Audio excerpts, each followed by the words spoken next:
Hey, this is Mike from the Film Lab and the Substream.com inside my sweet-ass Toyota Venza. And this is episode 3, the tray spot of our series of gear guide videos made in conjunction with the really cool, really smart people at White's Interactive, who have been kind enough to lend us a bunch of really awesome production equipment, the real stuff that real people use to make real movies, so that we can use it to explain to you how it all works and why you should be using it to make your movies look better. So today, obviously, we're going to be talking about a tool that's useful for shooting in one of those horrible situations, which is lighting to shoot inside of a car. Whether it's day or night, it's really, really hard to get it to look right. You're basically shooting inside a tiny, cramped, normal, powerless, shadowy cave that's either surrounded by complete and utter pitch blackness or complete and utter obliterating sunshine. Kino, the people that make really cool fluorescent fixtures, have a product, a tool that a lot of DOPs use to light the inside of a car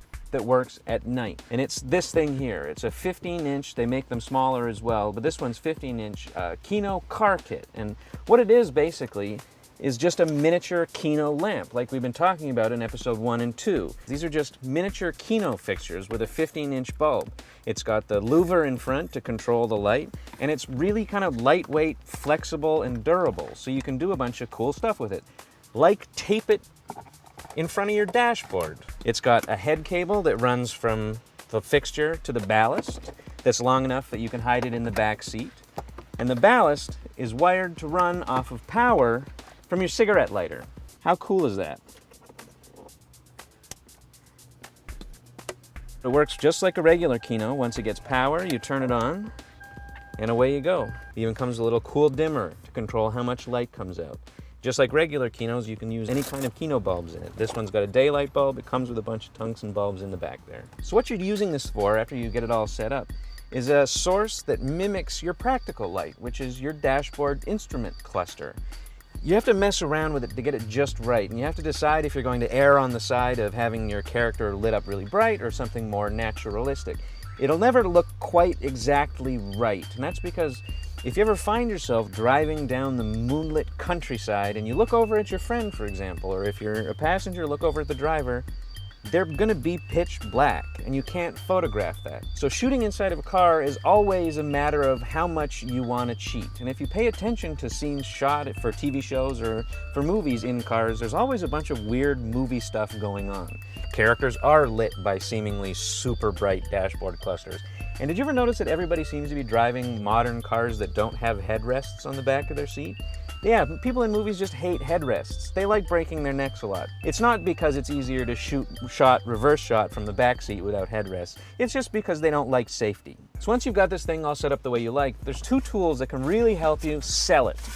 And that's a roll of gaffer tape, this stuff, and a piece of our favorite filmmaking tool of all time, black wrap. One thing that really helps sell this look when you're shooting at night in particular is keeping the light from the Kino or from the dashboard off of this rim of the steering wheel. For some reason, people have been trained to buy that the people that they're seeing driving around cars at night are lit by their super bright dashboard.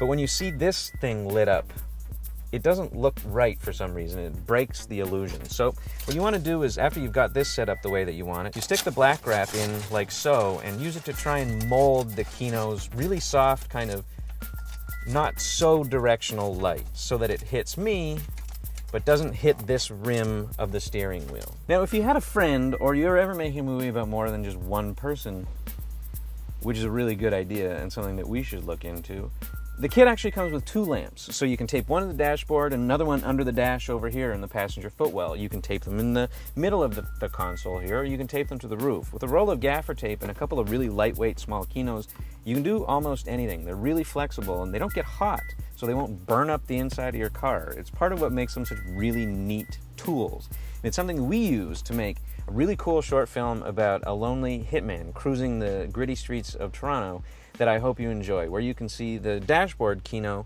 used to varying degrees of success. Have you got my information about the person I'm gonna kill yet? Okay, that sounds messed up, but you know what I mean. Another night in the city. this nasty, beautiful, super gritty crime town lights of beautiful, atmospheric, urban, gritty Toronto, Ontario, Canada. It's not like I'm some goofus from a website that didn't get a permit to drive in a real street. I, Johnny the Bones murderer, Giannacucciatoccio, cruises this nasty street of crime. A wolf stalking his prey, except in a car. Driving slow because I don't want to get in trouble. Okay, go. Yeah, do you guys sell porno magazines? No? Okay, I'll just have a glass of alcohol and some cigarettes.